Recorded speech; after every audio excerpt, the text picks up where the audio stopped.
And it is, in fact, afternoon. So good afternoon, everyone. Thanks for joining us. You will be hearing from Chief Patterson, Ariel Smith, and Assistant Chief Hamas today, in addition to myself. Appreciate you all joining us for just a quick update on some public safety issues in Madison. We were doing these for a minute under the previous chief and thought it would be a good idea to refresh and just be sharing consistent information around public safety in our city. As I think everyone knows, Madison is consistently one of the safest communities in the United States, especially for a city with a population of almost 300,000. In a moment, you're going to hear from Chief Patterson and our other speakers, and they'll get into specifics. But I think the headline really is that our city continues to see consistent downward trends in the incidence of crime across a wide range of different measures. And to be clear, even one incident of violent crime is one too many. And that's why we continue to work on making sure that we have a consistent and evidence-based approach to violence prevention in our community.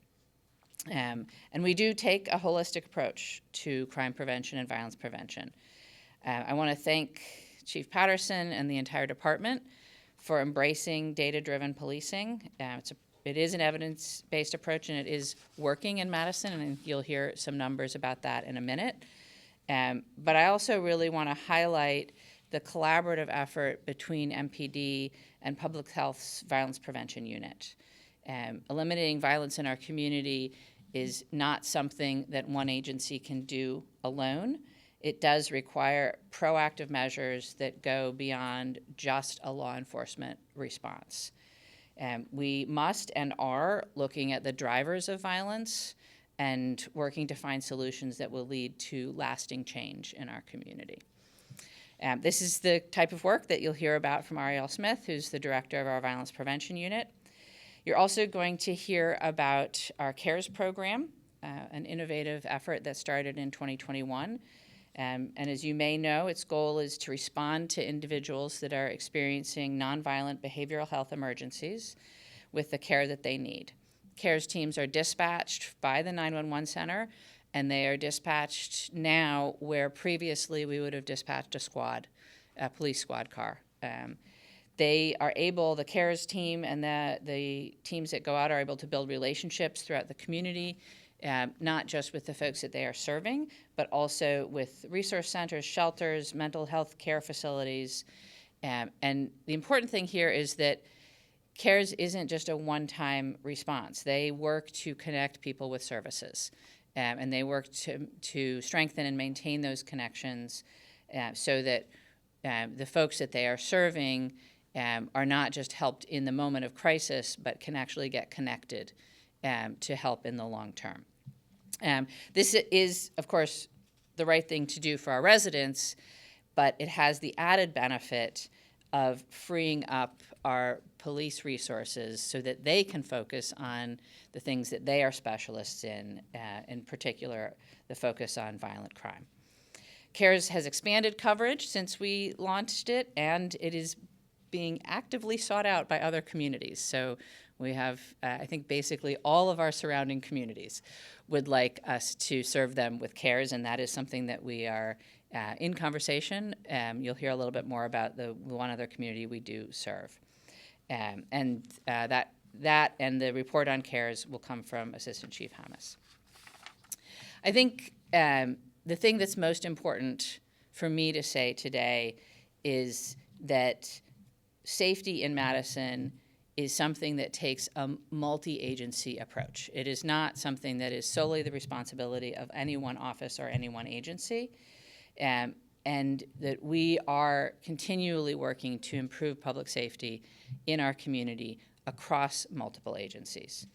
I think it's particularly important to mention this given some of the rhetoric at the national level about crime in cities across the country. The people who are here on the ground doing the hard work to create safe communities are people from those communities that live and work here every day. We, at the local level, understand how to prevent violence before it starts. We understand what is best for our residents and what interventions are going to be most effective to bring down the temperature and to increase safety in our community. If the federal government wants to get serious about making every part of this country safe, then it would be providing more resources to local governments, whether that is through public health agencies, through law enforcement agencies, through EMS. There are plenty of ways in which we could use additional resources to help with our efforts.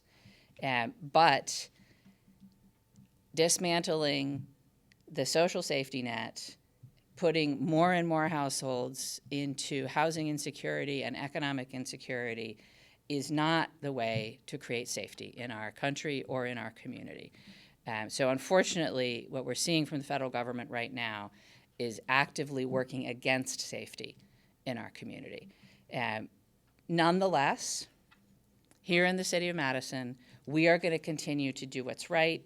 We're going to continue to use evidence-based practices, and we are going to continue to invest in the things that are working to make Madison a safer place for everyone. Thank you, and I'm happy to turn it over to Chief Patterson to talk about some of the trends that we're seeing here in Madison. Okay, thank you, Mayor. Well, fresh off my swearing in, it's nice to start with this type of news. So I will say that we are seeing some significant and very impressive decreases in all of our major track crimes in 2025. And to give you a reference, comparing this year to our 3-year average, so 2022 through 2024, the same year-to-date time period, our average has been 583 burglaries, and this year we're at 335, so that's a 43% decrease. Stolen autos, our 3-year average, 477, and this year we're at 230, so that's a 52% decrease in stolen autos. Theft from autos, 581 is our 3-year average. This year we're at 472, which would be a 19% decrease. Our homicides, which are always thankfully low in Madison, are at a 55% decrease rather. Our 3-year average is 7. This year only 3. Shots fired. This is not including self-inflicted gunshots. Our 3-year average 117. This year we're at 78, so it's a 33% decline. And then aggravated assaults. Currently we're at 457. Where our 3-year average is 473, so it's a 3% decrease.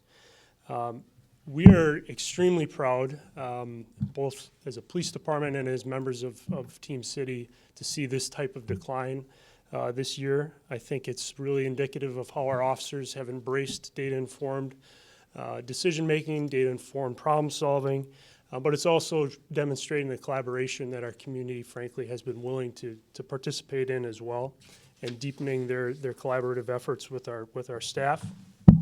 But we think it's also reflective of the deeper collaborations that we have with public health, with the fire department, through the CARES team, and certainly with MMSD in our schools. VPU's direct crime prevention efforts, I think, have clearly had an impact. It's always difficult to measure what we prevent, but clearly this surgical approach has been very impactful. I will say at the start of this year, members of the VPU have been attending our monthly accountability meetings, and that has really improved communication between our command staff and members of the VPU. We meet regularly with them and with the MMSD staff, so I really have to credit the mayor. That's a biweekly occurrence where we're focusing on events in our community and focusing on improving communication between partners. And I will say CARES has quickly become a trusted partner out on the street. If you listen to our radio dispatch every day, officers are routinely requesting for CARES assistance. They're routinely trying to divert and deflect more calls away from them and towards CARES, and I think it has clearly played a significant role in what we're seeing across the city. So I really have to give you, Mayor, credit. You pushed us a bit out of our comfort zone with data-informed decision-making and increasing our collaborative efforts. So we're seeing impressive results, and as a new chief, it's a great pleasure to share that with you. So thank you. I'll turn it over to Ariel Smith. Well, good afternoon, everyone. Thank you so much, Mayor and fellow public safety partners, for the opportunity to give an update on Public Health's Violence Prevention Unit, affectionately called the VPU, as Chief Patterson mentioned. We're honored with the privilege of serving as the Office of Violence Prevention for both the City of Madison and Dane County. Our team is grateful to be also recognized as a part of a national network of violence prevention offices. A little bit more about us. The Violence Prevention Unit, or VPU, operates through 4 key components: violence prevention efforts, leading the coordination of the Community Safety Intervention Team, also known as CSIT, violence intervention efforts, as well as supporting community healing following violent events. Our work spans a broad spectrum from supporting victims and engagers of violence to raising public awareness, coordinating cross-sector responses when critical incidents occur with our public safety partners, Madison Police Department and Madison Fire Department, as well as promoting safe environments. We take a trauma-informed, culturally responsive, and data-driven approach that prioritizes collaboration, prevention, and healing. So where we are today is on track with what you've heard so far today. We are also trending downwards in terms of cases that we have reviewed this year. Between 2024 and 2025, the total incidents discussed and acted upon in CSIT have decreased by more than 50%. However, over half of the 2025 incidences still have required additional intervention from our staff and our partners, showing that while frequency is down, the complexity of our cases that we are managing and the individuals we are supporting is still at an all-time high. Also, firearm-related incidences continue to be a major focus of that team and of our team at large. Our violence intervention team, they provide case management services, life coaching, and also victim and engager services with a growing focus on place-based approaches. We have deployed or trained workers within 24 to 72 hours of a violent incident, and that is meeting our goal, which is up from last year in terms of that response time. Our model emphasizes rapid response, community voice, and a long-term investment in healing and safety in both the place-based and individual spaces. For now, we continue to see our drivers of violence remain consistent. We are still seeing the socioeconomic stressors, structural inequities like including systematic racism and social exclusion, as well as concentrated public disorder. And so in terms of our violence prevention efforts, we will continue to support investments and work that is happening across Team City, as well as in Dane County, to help to address those factors in our community. Some exciting news: we are developing the next iteration of our 5-year community-based strategic plan for reducing and addressing violence in our community. I want to give a special thank you to everyone in the community who has contributed to that plan so far. Your feedback and your information and experiences has been incredibly valuable to this process. The roadmap currently is wrapping up our data collection and analysis process and is still on track to be released in early 2026. That roadmap will build on the idea that violence is preventable and that sustainable safety comes from community leadership, shared accountability, and coordinated action. I appreciate the partnership that Madison Police Department has offered to our team in recognizing that this is not just a law enforcement issue, it's also a public health priority that demands shared responsibility across all of our systems. We're grateful for the ongoing collaboration amongst law enforcement agencies, emergency response, and other city, county agencies and partners. Together, we are not only reducing incidences, but we're building a stronger, safer, and more connected city of Madison. And with that, I will pass it off to Assistant Chief Haynes with MFD. Thanks, Ariel. Good afternoon, everyone. Today, I'm privileged to be able to share with you a little bit about our CARES program. For those that don't know, CARES stands for our Community Alternative Response Emergency Services. These are individuals that respond to behavioral emergencies that are nonviolent in nature. They're staffed with a community paramedic and a journey mental health crisis worker on each of one of those teams. We started CARES in September of 2021. At that time, we ran one team Monday through Friday during daytime hours. And now to today, we've expanded the service to be 3 different teams, running Monday through Friday from the hours of 8 a.m. to 9 p.m. And then we have one team staffing Saturday and Sunday from 8 a.m. to 9 p.m. as well. To date, CARES has responded to just under 11,000 calls. These teams are extremely busy. They're averaging about 12 calls per day as a unit. The individuals that they encounter, we have about 40% of those that are helped in person. They're not transported anywhere.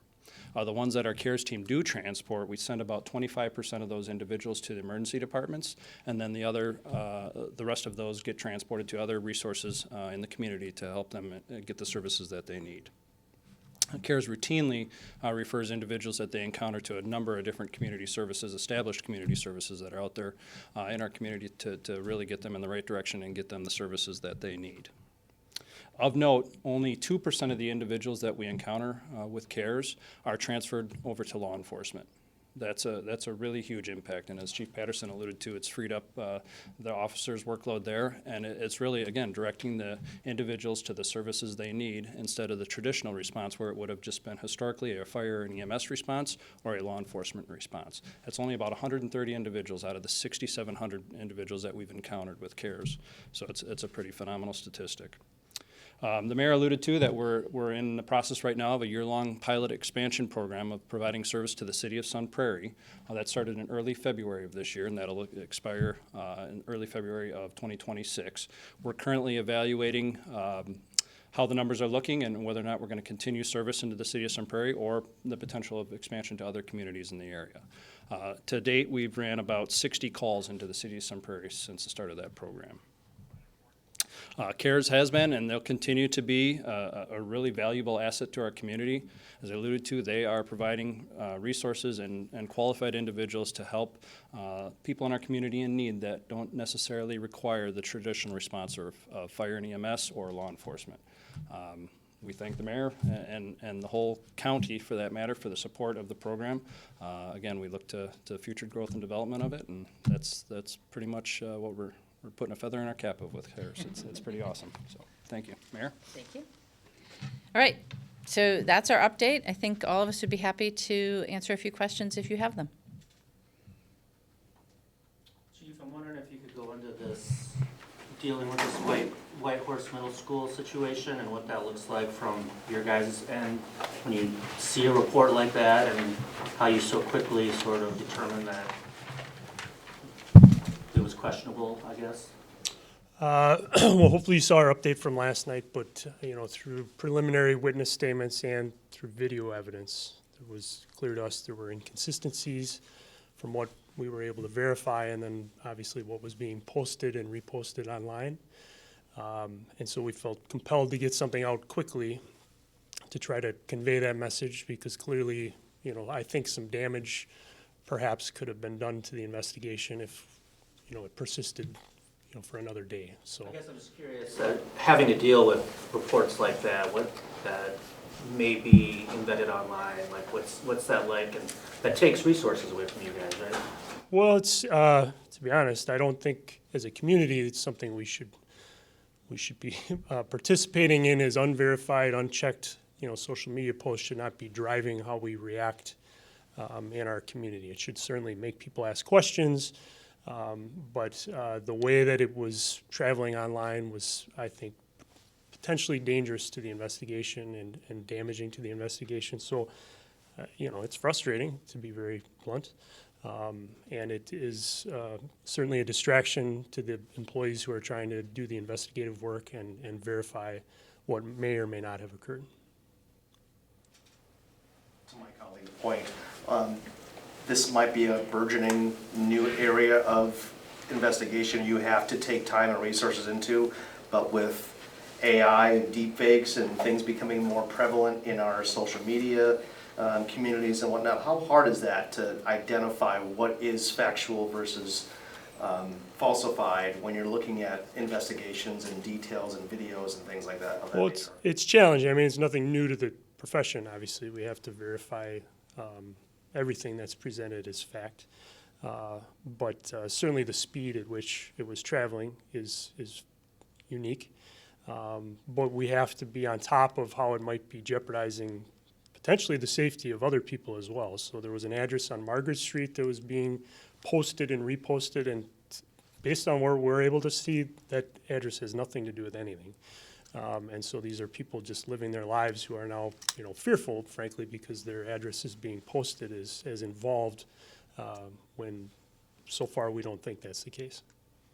Let me add something to that. I think it's really important for everyone, but everyone in Madison certainly, to think twice before you believe something that's posted on social media, and to definitely think twice before you share it. Because, to your point, with the rise of deepfakes and AI and mis and disinformation on social media, we cannot take for granted that what you see online is actually true. So I think use your discretion, use your common sense, verify things before you share them. And if something is actually happening, if there is harm being done, please don't take to social media as your first step, right? Please come to the appropriate authorities, whether that is the police department or the fire department, public health, the school district. That is the place to go if there is harm being done, so that the appropriate authorities can work together to stop the harm and address the issue. But please use some common sense and discretion when you're dealing with social media, because honestly, we just can't trust anymore that things posted on social media are real or true. Chief, I don't mean to go down a rabbit hole real quick. One last follow-up to that question. With that becoming harder to decipher fact from falsified, have you, as the new lead lawman in the city, how do you look at recruiting? Do you start looking at a resume for a potential officer with more tech savvy background? And how do you start maybe hiring and adapting to this ongoing trend of technology becoming more, high tech? No, that's a good question. I mean, fortunately, it wasn't a part of the chief's process because I would have been selected. I'm a social media misfit. So, I think the generation of employees that we're interviewing now are far more advanced than, frankly, my generation. And so, in short, we're not specifically looking for tech-savvy folks. I mean, we're looking for a diverse candidate that reflects the diversity of our community. And along the way, hopefully, we pick up some of those key skills. I just want to reiterate, though, we're still investigating this particular case. It is an independent investigation from what the school district is doing. They've been completely cooperative, as we would expect from them. They're a great partner in our community, but we'll keep working this case just like any other, just hopefully soon without the social media, noise in the background. So, Getting back to your study down today, with the details about the shootings in Madison down, there still are shootings that are happening right now. Do you see any trends as to how those shootings are originating, whether they be domestic or gang related? Where are sort of the commonalities to the shootings that do take place? well, one of the most concerning trends that Ariel and I and the mayor have talked about recently are the accidental shootings, the people that are carrying the gun poorly, are poorly trained, and frankly, are shooting themselves or shooting others accidentally. And we've had a couple deaths in our community this year because of poorly handled or poorly stored weapons. So to me, this year, that's the most concerning trend. Certainly, we're celebrating the decline overall, but we have to continue to look at that because it's certainly a disturbing trend this year. Any other questions? Yeah. When we're talking about these trends, like the lowering over the year, is that something that was a direct result of any policy, or is this just part of the national trend of getting back to, that pre-COVID spike in crime rates? No, that's a good question, George. I mean, certainly other communities are also seeing some declines. I mean, I can tell you prevention work is difficult to measure, but for us, we have now seen year 2 of data-informed decision or operational decision-making, and we're seeing even greater declines than we saw in year 1. We've deepened our collaborations with our preventative partners with VPU and CARES. I cannot believe with a straight face that these aren't having meaningful impacts on what we're seeing in our community. I think they're very much so impacting what we're seeing on the ground. And our officers, frankly, are embracing it. They're having time freed up by CARES so that they can be more surgical with their community engagement efforts and their crime prevention efforts in our neighborhoods. So it's been great. Can you just explain a little bit more about just what you mean when you say data-driven policing? Just what is that data that you guys are all looking at to kind of lead to this decrease in crimes over the last year? So we're using our incident-related data to identify hotspots, to identify crime trends in certain neighborhoods, but also to identify certain areas around our city that deserve more police resources than others. So when officers have unobligated time where they're not responding to calls for service, we're being more intentional with how we direct them and where we direct them, and also when. So, you know, midnight in a certain neighborhood may not have the same need as it does at 12 p.m. So we're just trying to be smarter with the resources that we have out every day.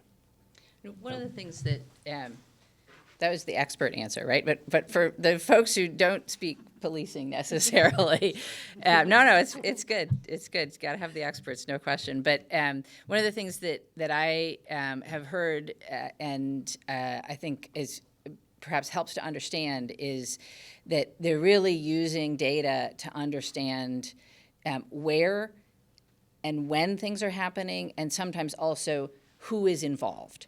And so you could see trends in any of those realms and then act on that. So if you know, for example, that you've got an area of the city where you're seeing a sort of repeat of car thefts, for example, this is a really common one that they can intervene on, right? So you're seeing an uptick in car thefts in a neighborhood.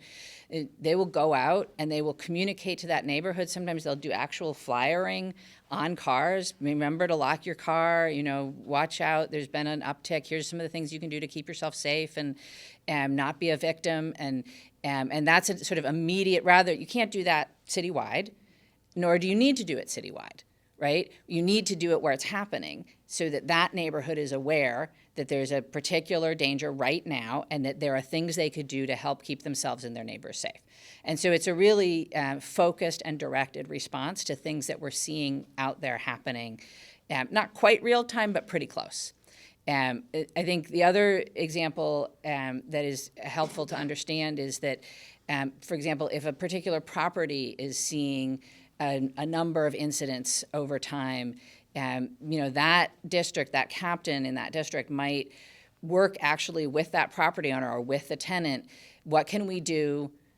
You know, how can we look at crime prevention through environmental design? Can we add lighting? Can we remove shrubbery? Can we think about your safety plan? Can we, you know, talk about cameras? Can we, so that we're specifically intervening at that place to make a difference.